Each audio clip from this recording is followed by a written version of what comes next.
ನಮಸ್ತೆ. ಇದೊಂದು YouTube channel. ನೀವು ಜನರ ಅಭಿಪ್ರಾಯವನ್ನು ಹೇಳ್ತೀರಾ.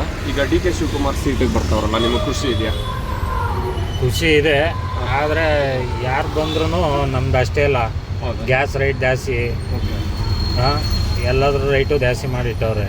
ಹೆಂಗಸ್ರಿಗೆ ಫ್ರೀ ಬಿಟ್ಟು ನಮ್ಮ ಆಟೋದವ್ರಿಗೆ ಬೀದಿಗೆ ಬಿಟ್ಬಿಟ್ಟವ್ರೆ. ಇನ್ನು ಎಲ್ಲಿಂದ ಯಾವ ಸರ್ಕಾರ ಬಂದರೂ ಅಷ್ಟೇ. ಸೊ ಇವಾಗ ನೀವು ಹೇಳ್ತಾ ಇರೋದು ಪಾಯಿಂಟ್ ಹೌದು. ಬಟ್ ಡಿ ಕೆ ಸಿದ್ದರಾಮಯ್ಯ ಅವರಿದ್ದಾಗ ಇದರದೆಲ್ಲ ಸ್ವಲ್ಪ ಕಡಿಮೆ ಇತ್ತು, ಒತ್ತಡ ಅಲ್ಲ? ಅವರಿದ್ದಾಗಲೂ ಅಷ್ಟೇ ಇತ್ತು ಒತ್ತಡ. ಅಂದರೆ ಈಗ ಗ್ಯಾಸ್ ಎಲ್ಲ ರೈಟ್ ಜಾಸ್ತಿ ಆದಾಗ ಏನಾರು ಅವರು ತಗೋಬೇಕಿತ್ತು. ಅದು ನೋಡಿದ್ರೆ ಗ್ಯಾಸ್ ರೈಟ್ ಜಾಸ್ತಿ ಮಾಡೋಂಗಿರಲಿಲ್ಲ ಅಲ್ವಾ, LPGದು. ಈಗ ರೈಟ್ ಜಾಸ್ತಿ ಮಾಡಿದ್ರು ಆವಾಗಲೂ ಅವ್ರು ಬಂದು ಯಾರು ಏನೂ ಮಾತಾಡಲಿಲ್ಲ. ಈಗ ಡಿ ಕೆ ಅವರು ಬಂದ ಮೇಲೆ ಅವ್ರು ಏನು ಮಾಡ್ತಾರೆ ನೋಡಬೇಕು. ಸಾಹೇಬ್ರು ಏನು ಮಾಡ್ತಾರೆ ನೋಡೋಣ ಮುಂದೆ. ಅವಾಗ ಏನು ಹೇಳೋದು, ಇದೇ ಸರ್ಕಾರ ಬಂದ್ರೇ ಬದಲಾವಣೆ ಆಗುತ್ತೆ, BJP ಇಲ್ಲ JDS ಬಂದರೆ, ಆ ಥರ ಏನಾದರೂ ಇದೆಯಾ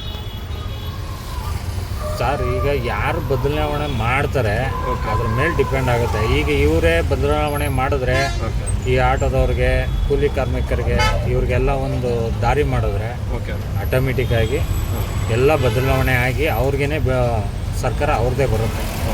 ಇವ್ರು ಮಾಡ್ದೇ ಈಗ ಬಸ್ ಫ್ರೀ ಅದು ಇದು ಎಲ್ಲ ಫ್ರೀ ಕೊಟ್ಕೊಂಡು ಹೋದರೆ ಈಗ ಒಂದಲ್ಲ ಒಂದಿನ ಎಲ್ಲರೂ ಬಿದಿಲೇ ಬರ್ಬೇಕು. ಈಗ ಬೆಳಗ್ಗೆಯಿಂದ 500 ರೂಪಾಯಿ ದುಡ್ದಿಲ್ಲ, ಇಲ್ಲೇ ಬಂದು ಕೂತಿದ್ದೀನಿ. ಬಂದು 1 ಅವರ್ ಆಯಿತು, ಒಂದು ಬುಕ್ಕಿಂಗ್ ಇಲ್ಲ. ಬಂದು ಎಲ್ಲಿಗೆ ಬತ್ತಿ ಅಂತ ಕೇಳೋರು ಇಲ್ಲ.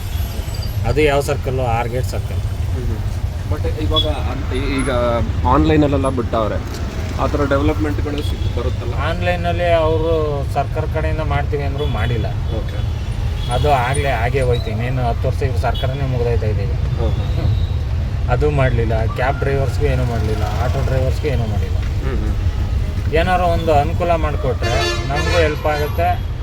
ನಾವು ಆಗ ಮೆಚ್ಕೋಬೋದು, ನಮ್ಮ ಸಾಹೇಬರು ಏನೋ ಮಾಡಿದ್ರು. ಏನು ಅನುಕೂಲ ಮಾಡಿಕೊಡ್ಬೋದು ಸರ್? ಈಗ ನಾನು ಆಟೋ ಡ್ರೈವರ್ ಫಾರ್ ಎಕ್ಸಾಂಪಲ್ಗೆ, ನೀವು ನಿಮ್ಮ ಒಂದು ಪ್ರಕಾರ ಏನು ಬದಲಾವಣೆಗಳು ಬೇಕಾಗಿರುತ್ತೆ ನಮ್ಮ ಅವಶ್ಯಕತೆಗೆ? ಸರ್, ಅವಶ್ಯಕತೆಗೆ ಬದಲಾವಣೆ ಅಂದರೆ ಈಗ ಫಸ್ಟು ಕೆಲಸ ಇಲ್ದವ್ರಿಗೆ ಕೆಲಸ ಕೊಡಬೇಕು. ಎಲ್ಲಿ ಅಂದರೆ ಅಲ್ಲಿ ರೋಡೆಲ್ಲ ಆಗಿತಾವ್ರೆ, ನಾವು ಹೋಗೋಕ್ಕಾಗಲ್ಲ. 1 ರೂಪಾಯಿ ಜಾಸ್ತಿ ಕೇಳಿದ್ರೆ ಗಲಾಟೆ ಮಾಡ್ತಾರೆ. ಸರ್ ಅಲ್ಲಿಂದ ಬಳಸ್ಕೊಂಡು ಬರಬೇಕು ಪಿಕಪ್ಗೆ ಅಂದರೆ ಆಗಲ್ಲ, ಕಂಪ್ಲೇಂಟ್ ಮಾಡ್ತೀನಿ ಅಂತ. ಈ ಥರ ಇರುವಾಗ ಇವರು ಜನರಿಗೆ ಹೇಳಬೇಕು, ಈ ಥರ ಕೆಲಸಗಳು ನಡೀತಾ ಇದೆ, ನೀವು ಅನುಸರಿಸ್ಕೊಂಡು ಹೋಗಿ, ಎಲ್ಲ ಮಾಡ್ಕೊಂಡು ಹೋಗಿ. ಅಂದರೆ ಏನಂದರೆ ಜನಗಳಿಗೆ ಹೇಳಬೇಕು, ಕಲಿಸ್ಬೇಕು. ಜನಗಳಿಗೆ ಏನು ಬೇಕು ಕೊಡಬೇಕು. ಅದು 2,000 3,000 ಅದೆಲ್ಲ ಕೊಡೋಕ್ಕಿಂತ ನೆಮ್ಮದಿಯಾಗಿ ಎಜುಕೇಷನ್ ಮಕ್ಕಳಿಗೆ ಅವ್ರಿಗೆಲ್ಲ ಫ್ರೀ ಕೊಟ್ಟರೆ ಆಗುತ್ತಲ್ವ. ಈಗ ನನ್ನ ಮಗ ಡಿಗ್ರಿ ಓದ್ತಾನೆ, ಅವನಿಗೆ 25,000 30,000 ಕಟ್ಕೋಬೇಕು ವರ್ಷ. ಇಲ್ಲಿಂದ ಆಟೋ ಲೋನು 7,000. ಈಗ ಜನವರಿ ಬಂತು, FCಗೆ 10,000, ಇನ್ಸೂರೆನ್ಸ್ಗೆ 10,000. ಇನ್ನು ಅವನಿಗೂ ಕಟ್ಟಬೇಕು ಕಾಲೇಜಿಗೆ. ಆದಾಗ ಎಲ್ಲಿಂದ ನಾವು ಇಲ್ಲಿ ದುಡಿಯೋದು 500 ರೂಪಾಯಿಲಿ ಗ್ಯಾಸ್ಗೆ 300-400 ರೂಪಾಯಿ ಇದ್ದದೆ, ಮನೆಗೆ ಎಲ್ಲ ಎಲ್ಲಿ ಕೊಡೋದು? ಅದೇ ಪ್ರಾಬ್ಲಮ್ಮು. ಎಲ್ಲ ಅವರು ಗ್ಯಾಸ್ ರೇಟು ಅದು ಇದು ಎಲ್ಲ ಕಮ್ಮಿ ಮಾಡಿದ್ರೆ ಎಲ್ಲರೂ ಜನರು ಉದ್ಧಾರ ಆಗ್ತಾರೆ, ಅವರು ಚೆನ್ನಾಗಿರ್ತಾರೆ, ನೆನೆಸ್ಕೋತಾರೆ.